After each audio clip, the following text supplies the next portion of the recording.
For 4 years, I was his alibi for every late night. The night I drove 11 hours to be at his bedside, he woke up asking for someone else by name.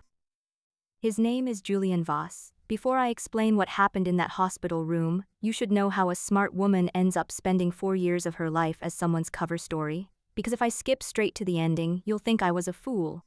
I wasn't a fool. I was grateful. And grateful, it turns out, is a much more dangerous thing to be. My mother died the spring I turned 26. Ovarian cancer, 11 months from diagnosis to funeral, and a hospital bill that landed at $46,000 once the insurance company finished deciding what it didn't feel like covering. I was working 2 jobs that year and sleeping in my car outside the hospital some nights so I wouldn't waste gas driving home. That's not a metaphor. That's just what the year looked like. 3 weeks after the funeral, the bill vanished. Paid in full? No explanation, just a letter from the hospital's billing office thanking the Voss family for their gift to the Community Hardship Fund. I cried reading that letter in a grocery store parking lot, the good kind of crying, the kind that feels like being rescued. I still think about that moment sometimes, a woman weeping with gratitude over a kindness that, it turned out, was never really about her at all. 2 months later, I got a call about an entry-level communications job at Voss Group. I didn't ask questions.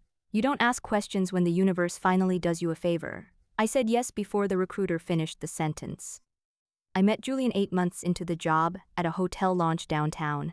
He was easy to talk to in a way rich men usually aren't, and he remembered my name a full year before I mattered enough to be remembered. By the time we were dating, I already owed his family my mother's dignity in death, and I never once thought that fact through the way I should have. I just thought, finally, something is going right for me. Here's what nobody tells you about dating the heir to a hospitality empire. The job and the relationship stop having a seam. Somewhere in year 2, girlfriend and director of communications became the same word. When Julian needed to be somewhere the board wouldn't approve of, or somewhere his father would ask questions about, the story was always some version of the same sentence. Working late with Marin, at a property walkthrough with Marin, in a strategy session that ran long. My name was the answer to every question anyone ever asked about his nights.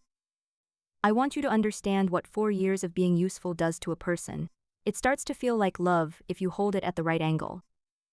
One thing never quite fit, and I let it not fit for 4 years. A small heritage property 200 miles out from headquarters, 30 rooms, barely profitable, the kind of asset a company like Voss Group usually sells off inside a decade. The Hollow Creek Inn. Julian personally handled its renovation oversight. Personally, the heir apparent doing quarterly walkthroughs on a 30-room inn nobody could explain the sentimental value of. When I asked once early on, he told me his mother used to take him there as a boy. I never checked if that was true. 4 years and I never once checked. 6 weeks before that phone call at 11:40 on a Tuesday night, Desmond Voss called Julian and me into his office and told us the company's 50th anniversary gala would double as the succession announcement. Julian would be named CEO. And Desmond said this looking at me, not at his son. The board would want to see the family settled. A date, a ring, if we had one in us. I remember Julian's hand finding mine under the desk, warm and certain, and I remember thinking 4 years and here it finally is. I didn't know yet that settled was a word Desmond had already spent 4 years arranging. The call came at 11:40 on a Tuesday night, not from Julian, from a man I'd spoken to maybe twice in 4 years, introducing himself like I might not remember his voice. It's Gabriel. Julian's been in an accident. Gabriel Ferris was the name the Voss family didn't put on holiday cards. Julian's half-brother, 6 years older, gone from the company since before I started. The story I'd been told in fragments over 4 years was that he'd fought with Desmond and walked away bitter, dropped the Voss name and took his dead mother's instead, hadn't set foot in headquarters since. Difficult. That was the word Julian always used. My brother's difficult. Difficult was not what I heard on the phone at 11:40 that night. What I heard was a man being very carefully calm for my benefit, which is somehow worse. Ridgeline Memorial Hospital, Hollow Creek. 200 miles from home, and though I didn't know it yet, 10 minutes from the Hollow Creek Inn. I called Julian's phone 41 times on the drive. I counted somewhere around hour 6, because counting was the only thing keeping me from screaming alone in a moving car. The fastest route had flooded that week, and I took it anyway, hydroplaning twice through a mountain pass at 4 in the morning, my hands so tight on the wheel my knuckles stopped having color. I want you to understand I didn't drive through a flood at 4 in the morning because I was some fool who couldn't read a sign. I drove because for 4 years, this relationship had trained me to believe that showing up was the whole job. That night was supposed to be no different. Gabriel was already in the waiting room when I got there, unshaven, a coffee gone cold in front of him that he clearly hadn't touched. He stood up too fast when he saw me, like he'd rehearsed what to say and forgot it the second I was in front of him. "He's stable," he said. "Concussion, broken collarbone, some bruising on the ribs. He was lucky." A pause. "The road out past the inn floods on that curve every spring. I've told the county twice." The inn. He said it like it was nothing. I filed it away like it was nothing too, because my body was still running on 11 straight hours of fear, and I had no idea yet what I was looking at. They let me in before they let Gabriel in, family protocol, and to the hospital I was family. I sat in the plastic chair beside the bed and took Julian's hand, the one without the IV, and for about 90 seconds I let myself feel something close to relief. Then his eyes opened. He didn't look at me. He looked at the ceiling, unfocused, still half under whatever they'd given him, and he said one word, clear as anything. "Camille." I sat very still. A nurse's name, I told myself. A hallucination, the kind of nonsense people say coming up out of anesthesia. Then he said it again, softer, more urgent, reaching for something that wasn't there. "Camille is Theo." His voice dropped into 3 or 4 syllables that never resolved into words, before his eyes finally found me and everything about his face rearranged itself, fast, too fast, into relief. "Marin." He said my name like a man remembering his own address. "Hey, you're here, you didn't have to." He recovered too well. A man surfacing from a concussion doesn't usually manage a landing that smooth. I'd spent 4 years learning to read Julian's face for the version of the truth he wanted me to see, and I watched him build one in real time, right in front of me. I smiled. I told him I was glad he was okay. I did not ask who Camille was. 4 years of practice is a hard habit to break in a hospital room at 6 in the morning. I didn't ask Julian. I asked Gabriel 40 minutes later in a hallway that smelled like hand sanitizer and old coffee, in the flat voice of a woman who has decided she will not cry in public. "Who's Camille?" Something moved behind his face there and gone. Not surprise. Recognition. He knew the name. He was deciding in real time how much of what he knew he was going to hand me. "I don't know," he said, which was, I'd learn later, technically true. He didn't know who she was to Julian. He only knew that the name Camille Duquesne had shown up 11 times in the past year on a consulting invoice tied to the Hollow Creek Inn, an invoice he'd been quietly trying to make sense of for almost as long. He just didn't hand me that yet. Nobody hands you the whole truth in a hospital corridor at 6 a.m. The good ones hand it to you in pieces you can actually carry. What Gabriel handed me instead, 20 minutes later, was a paper cup of vending machine coffee, terrible, and himself, sitting one chair down instead of across the room. He didn't perform comfort at me, he just stayed. "You drove 11 hours, he said, not a question. I didn't think about it, I just drove. That's the part that worries me." He looked at his hands when he said it, like it cost him something. 4 years of not thinking about it is how people end up driving 11 hours for a man who can't even land a lie properly when he wakes up. I should have been furious at him for saying it. Instead, something in my chest loosened half an inch, the first easy breath I'd taken since 11:40 the night before. Here was a man everyone told me was difficult, bitter, dangerous to be around, and he was the only person in that building who'd said one true sentence to me since the phone rang. "Your family calls you difficult," I said. "My family calls a lot of things difficult that are actually just honest." He almost smiled. "I didn't call you because it was protocol, Marin. I called you myself because I didn't want you hearing how bad it was from someone whose whole job is making things sound better than they are." I didn't know yet that Gabriel had spent the last year quietly auditing a charitable foundation that still, technically, bore his dead mother's name, looking for exactly the kind of rot that puts a man in a hospital bed calling out the wrong woman's name. I only knew that for the first time in 4 years, someone had told me something true and hadn't asked for anything back. Julian came home to the penthouse 8 days later, arm in a sling, a story about the accident already smoothed into something press-friendly exhaustion, a long stretch of bad road, nothing more. Nobody at Voss Group said the word Camille out loud. I started to wonder if I'd imagined it, the way you wonder about anything true that everyone around you has agreed not to see. I hadn't imagined it. I just went looking properly, and my own job made that easier than Julian ever considered. Part of my role as director of communications was building the retrospective materials for the 50th anniversary gala, 50 years of press clippings, expense reports, property acquisitions, all of it running through my desk for approval.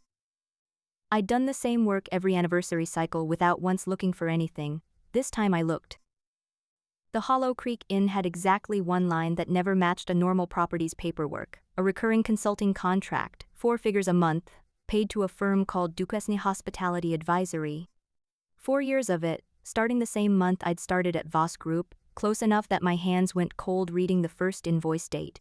A florist charge, same amount, same week every month, delivered to a residential address in Hollow Creek, not the inn. A pediatric clinic 40 minutes from that same address, buried under property liability insurance miscellaneous, which is the kind of line item you write when you're hoping nobody reads it twice. I read it 3 times, pediatric clinic, 3 times before the word landed anywhere near my chest. I found Gabriel in the Foundation's records room 2 nights later, which should have felt like a strange coincidence and instead felt inevitable, the way the second half of a plan always does once you're standing inside it. "You're auditing the Eleanor Voss Foundation," I said by way of hello. "You're going through 50 years of expense reports at 10 p.m. on a Thursday," he said, by way of hello back. "I think we're both here for the same reason, and neither of us wants to say it first." We sat on the floor between 2 filing cabinets like teenagers, because every chair in the room was buried under bankers' boxes, and for 20 minutes we didn't talk about Camille or invoices at all. He told me the foundation used to fund a summer literacy program his mother started, before Desmond folded its budget into hospitality outreach, which was, Gabriel said dryly, a very expensive way of saying nothing. I laughed for the first time in 8 days. It felt like cheating. "Your family thinks I'm the villain in this story," he said, not quite looking at me. "Julian's difficult brother. I've made my peace with that casting." "I don't think you're the villain," I said. "Give it time," he said. But he was almost smiling when he said it, and I filed that away too, next to the coffee and the honest sentence in the hallway, in the small, growing pile of things about Gabriel Ferris that didn't match what I'd been told for 4 years. I confronted Julian on a Sunday because I'd finally run out of ways not to. I put 3 things on the kitchen island between us: the invoice, the florist charge, the clinic line item. I didn't raise my voice. 4 years of being someone's alibi teaches you a very particular kind of calm, the kind that scares people more than shouting does. "Who's Camille Duquesne?" He didn't reach for the papers. He looked at me for a long moment, and something surfaced in his face I'd never seen before and stayed there. Not guilt, exactly. Relief. The specific relief of a man who's been caught and doesn't have to keep running anymore. "Someone I loved before you," he said. "Someone I never stopped." "And Theo?" His jaw tightened at the name, the first flinch of the whole conversation. "He's 3. 3 years old." I did the math before I could stop myself. 3 years old meant conceived less than a year into whatever Julian and I were calling a relationship at the time. The room actually tilted, not metaphorically. I put my hand flat on the counter because I needed something solid under it. 4 years, I said. 4 years, Julian, and you never once. What did you think this was? His voice was quiet, almost gentle, which made it so much worse. 4 years, and you never once asked why I hadn't proposed. You knew the shape of this, Marin. You just never asked me to say it out loud. He didn't deny it. He made it my fault for not demanding the confession sooner, like my silence was consent, like 4 years of being handed half-truths was the same as 4 years of accusing this with my eyes open. That's the version of cruelty rich men are best at, the kind that sounds, if you don't listen too closely, almost like an apology. "Does your father know?" Something complicated moved through Julian's face. "My father," he said carefully, "knows everything. He always has." I didn't understand what that sentence meant yet. I only understood that the floor I'd been standing on for 4 years had just been revealed as considerably smaller than I'd thought, and there was still more of it left to fall away. I found Camille Duquesne's address the way I found everything that summer, buried in an expense report, hiding in plain sight. I drove to Hollow Creek a second time, 4 hours this time, no flood, no adrenaline, just a long gray stretch of highway and a question I needed answered by someone who wasn't Julian. She opened the door with a toddler on her hip, dark-eyed and sullen, one small fist wrapped in the collar of her shirt. She looked at me a long moment before she said anything, and I understood, the way you understand weather changing, that she already knew exactly who I was. "You're Marin," she said, not a question. "How do you?" "He talks about you." She stepped back from the door, not quite an invitation, not quite a refusal. "He told me you knew, that we had an arrangement. That whatever happens at the gala is just for the board, and it'll end quietly once he can manage his father." Her voice cracked on the word father, and I watched a woman I'd expected to hate for years look as tired as I felt. 4 years he's told me that. I believed him the exact way you probably believed whatever he told you. Something cracked open in my chest that had nothing to do with anger. He told me you knew. 4 years, and Julian hadn't just been lying to me. He'd been lying to both of us, in opposite directions, so neither of us would ever compare notes and find the seam. "I didn't know," I said. "I swear to you, I didn't know any of this existed until 3 weeks ago." Camille looked down at Theo, chewing his own fist, oblivious, 3 years old and entirely unaware he was the reason 2 grown women were standing on a porch discovering they'd both been managed by the same man for the exact same number of years. "Then I think," she said quietly, "we've been telling each other's lies for him without ever meeting." We stood there a long time, not quite friends, not quite anything yet, but no longer strangers either. Before I left, she gave me one thing I hadn't asked for: 11 bank statements, showing exactly where the consulting payments actually went, and a voicemail from Julian, 8 months old, that she'd kept for reasons she didn't fully explain. In it, his voice low and certain, "I'll tell her when it's safe, not if." I drove home 4 hours with that voicemail playing on a loop in my head, and somewhere past the second hour I understood I wasn't angry anymore in the way that makes a person scream. I was angry in the way that makes a person plan. Desmond Voss called me into his office 9 days before the gala. I'd expected Julian. I got his father instead, standing at the window with his back to me, the whole skyline behind him like a backdrop he'd bought specifically for moments like this. "I understand you've been asking questions," he said without turning around.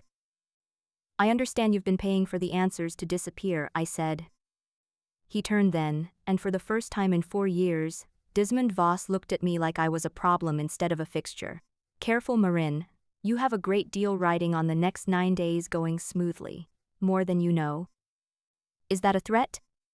"It's an observation." He walked to his desk, unhurried, the walk of a man who has never once in his life needed to raise his voice to get what he wanted. "You have no family left to speak of. Your position here exists because I created it. If you stand up at my company's 50th anniversary and make a scene about my son's personal life, you will not simply lose your job. You will lose your credibility in an industry small enough that everyone will hear exactly one version of this story, and it will not be yours."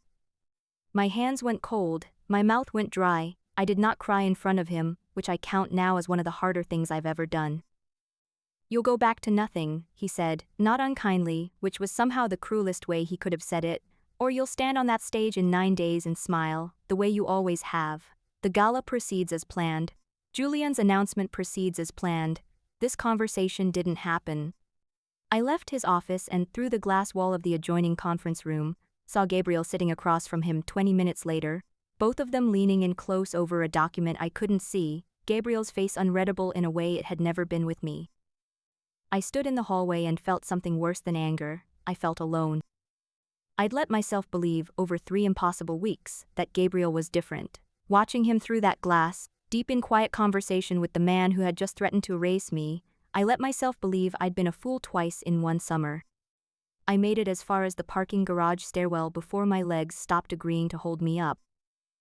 I sat down on the concrete step, still in my work clothes, and my hands would not stop shaking, not trembling, shaking, hard enough that I dropped my phone twice trying to check it. My stomach turned over completely, and I was sick, right there in the stairwell, the kind of sick that comes from a body that has run on adrenaline and denial for 3 straight weeks, and has finally, completely, run out of both. I wasn't crying over Julian anymore by that point. I was crying because I had spent 4 years being good at this, good at not asking, good at being useful. And I had finally asked, finally stopped being useful, and the entire machine of that family had turned, without hurrying, to remind me exactly how small I was outside of it. I don't know how long I sat there, long enough for the motion sensor lights to click off twice. Here is what got me up off that concrete step, not hope and not Gabriel, and not some sudden burst of courage. It was Theo's small fist chewing on the collar of his own shirt. 3 years old and unaware, he was the reason 2 women had spent a summer being lied to in stereo.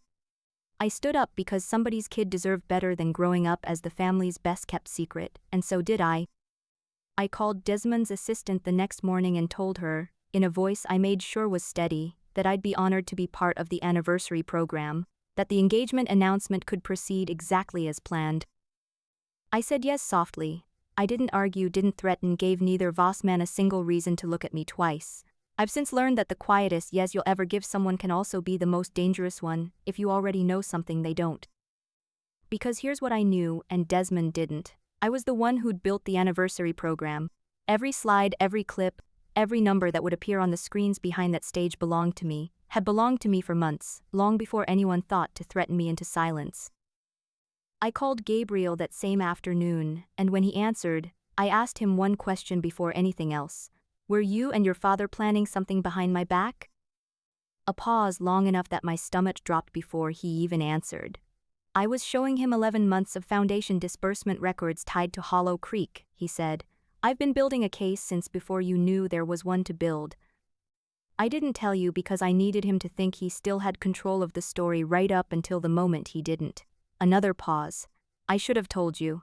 I'm sorry you had to watch that through a window and think the worst of me. He didn't ask me to simply trust him. He told me exactly what he'd done and let me decide for myself whether it was enough. It was. Camille sent her bank statements to my personal email that night, formally with 2 lines. Do what you need to do. Theo and I have hidden long enough. The Voss Group 50th anniversary gala filled the Ridgewell ballroom with 400 people who had no idea they were about to watch a family come apart in real time. I ran the program from the booth at the back, headset on, calm in the specific way 4 years of practice had trained into me.